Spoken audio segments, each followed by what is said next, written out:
Hey everyone, welcome back to the channel. Let's dive into something a bit different today. Did you know that love triangles are a common trope in Isekai anime? That's right. Have you ever seen a love story that went horribly wrong in another world?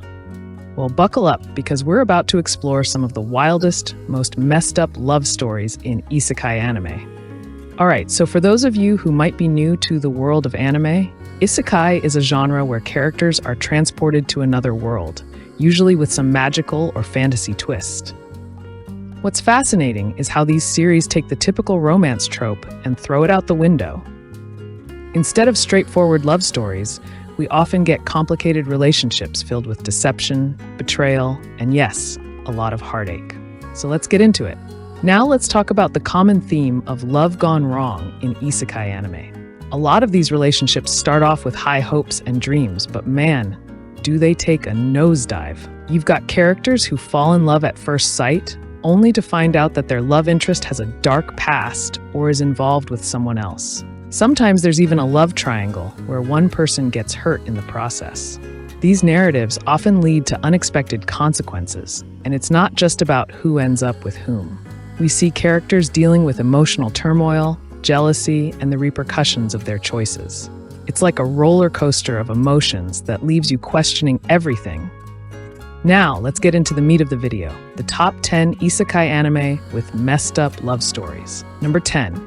Inuyasha as a franchise has a problem with age gap romance. Inuyasha is one of the most classic isekai from long before the genre was associated solely with power fantasy. That doesn't mean it wasn't immune to having problematic romances, however. Inuyasha's relationship with Kagome has some massive age gap issues, as even though he looks 17, he's actually over 200 years old. Nearly as bad, he spends most of the early parts of the series pining over Kikyo, Kagome's original incarnation. Inuyasha's sequel, Yashahime, is far worse. Some even suggest the sequel ruined the franchise. There, it's revealed that Rin grew up to marry Sesshomaru. In the original series, Sesshomaru's relationship with Rin is more fatherly in nature, with his connection with her helping him relate to humanity a bit more. Learning that this relationship turned romantic after she was of age is one of the least popular aspects of the new series, with most fans preferring to ignore the pairing. Number 9, Mar had few romances but got one wrong. Mar doesn't do a ton with romances, but one of its biggest is suspect, to say the least. Most of Mar involves Ginta and his allies battling against the invading chess army. Ginta's ally Jack had a recurring nemesis in Pano, a powerful young woman fighting on behalf of her dad. In their second encounter, Jack defeats Pano with a mushroom attack that causes her to hallucinate. After she concedes, Pano flirts with Jack because the hallucinations cause her to view Jack as an attractive man. While Jack knocked off the last mushroom before their relationship began, it was still a concerning beginning for a relationship, particularly since her mental image remains the handsome version of Jack she saw after being affected by the mushrooms. Jack even tried to keep a mushroom to hold her attention, though fortunately, he didn't go through with it. Number 8. My Next Life as a Villainess features a harem that exists because of future knowledge. My Next Life as a Villainess is mostly smart, wholesome fun. Katarina Clays isn't really smart enough to manipulate anyone intentionally, and that's why fans love her. That said, her intentions don't have to be an issue for the show to be problematic. Purely out of a need to survive, Katarina has manipulated the people around her into falling in love with her. She has advanced knowledge of how the world is going to play out and changes things to create as many allies as possible. It's also created a weird potential relationship thanks to her adopted brother Keith being in love with her from their childhood. As a result, Keith is constantly interfering with her actual arranged engagement with Yordo. Number 7. Death March to the Parallel World's popularity is muted for a reason. Anime fans don't discuss Death March to the Parallel World much, unless they're talking about how gorgeous it depicts food. There's a reason for the show being mostly invisible, though. A programmer wakes up in the world of a game he helped design as Satu Pendragon and becomes one of the strongest people there after wiping out a massive army with a cheat spell. From there, Satu goes on to own a bunch of slaves who develop crushes on him. For whatever reason, Death March to the Parallel World takes place in a world where slavery isn't just common, but the protagonist participates in it actively. As a result, it falls into the classic isekai trope of Sato having a large harem. Worse, most of the main cast are either his slaves or servants, and far too many of them are underage. Admittedly, Sato is interested in women older than he is, but that doesn't stop the series from constantly teasing other pairings. Number 6, The Eighth Son? Are you kidding me? Features a strange, polygamous ending. The Eighth Son takes a fascinating view on nobility and how it's not always a path to easy times. Though Wendelin is reincarnated as a noble, he's the eighth son of a poor noble family and has no inheritance. Building a life of his own, he makes his older brother Kurt jealous enough to attack him and loses his brother in the ensuing battle. Afterward, his brother's wife Amelie agrees to become his own, bringing her into his home of multiple wives as his mistress. It's weird enough that this noble society allows Wendelin to have multiple wives. It's an entirely different level of weirdness that, after killing Amelie's husband, Amelie and Wendelin's relationship shifts from in-laws to something romantic. It's even weirder that she becomes his mistress, expressly with the goal of teaching him how to love his other wives. Number 5. The Familiar of Zero features an abusive relationship.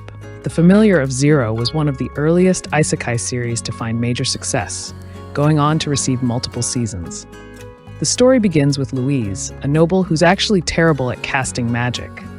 When the students are all meant to summon familiars that will be their partners forever, Louise summons Saito, a teenager from Japan.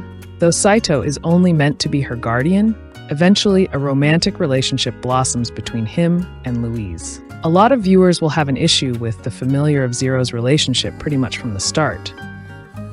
Louise is an abusive friend and partner, and even if it comes from her dealing with bullying, it's no excuse. When they first met, she attempted to cast a spell on him to keep him from speaking, and it's only because it backfired that he gained the ability to understand people in this alternate world. For most of the series, it just feels like Saito deserves better than Louise. Number 4. Overlord features an unhealthy villain relationship. Overlord is the ultimate wish fulfillment isekai. Ainzul Gown chooses to remain inside his favorite MMO as it shuts down and finds the world just continues existing. In this new world, Ains wields enough power to alter Albedo's personality, making the succubus madly in love with him. It goes without saying that there's something deeply wrong with editing someone's feelings to make them care about someone else. They never even had the free will to choose. Even if it was possible to overlook this, Albedo is basically a yandere, threatening the lives of anyone who might threaten Ains or even show romantic interest in him. Number 3. Conception features characters using each other as means to an end. In Conception, Itsuki Yuga is teleported from high school to the world of Granvania. There, he's told the world is slowly falling to impurities that are disturbing the stars. To protect the planet, Itsuki must meet with the Star Maidens and produce children with them that are capable of purging all the impurities. Conception is meant to be an isekai parody, but it's not nearly well written enough for that to work. Instead, what's left are a bunch of characters using each other as a means to an end. Itsuki can't go back home unless he sleeps with all the Star Maidens, and the Star Maidens can't save their world unless they bear Itsuki's children. It's a mess, and easily one of the worst isekai anime of the 2010s era. Number 2. The Rising of the Shield Hero's primary relationship is full of red flags. When it first released, Rising of the Shield Hero was fairly controversial in the anime community. The main plot is kicked off with a false accusation of assault, which felt gross to many fans. Things didn't get better later when protagonist Naofumi bought a Beast Girl slave to fight for him since all his abilities were defensive. Though Raftalia was a child at first, she quickly grew as she gained levels into a young adult woman who had the appearance of being Naofumi's age. After reaching that age, she very quickly developed romantic feelings for Naofumi. There's so much wrong with Naofumi and Raftalia, it's difficult to know where to start.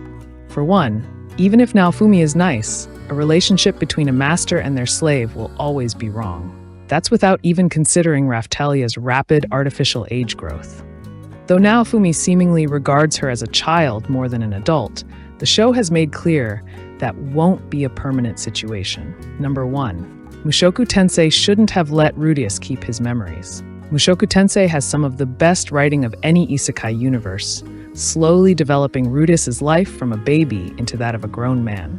However, where it often trips up is how it handles romantic relationships. Most fans hate that Rudeus has memories of his former life as a middle-aged adult, yet he's constantly flirting with girls the age of his current, far younger body. It's the kind of age gap that is often the breaking point for people watching the show. Either they're capable of dealing with it and stick with the show, or they aren't, and they give it up. To make matters worse, by the end of the second season, Rudeus has agreed to marry his childhood teacher while his first wife is already at home, about to have their first child. So, to wrap it all up, we've explored some seriously twisted love stories in the isekai genre. These narratives challenge the typical romance tropes we often see in other anime, engaging us on a deeper level with their emotional depth and complexity. Whether it's love triangles or unexpected heartbreaks, Isekai Anime truly knows how to keep us guessing and feeling all the feels. And hey, I want to hear from you. What's your favorite Isekai Anime with a complicated love story? Drop your recommendations in the comments below. And if you enjoyed this video, make sure to check out another one on our channel for more anime insights. Thanks for watching, and I'll catch you in the next one.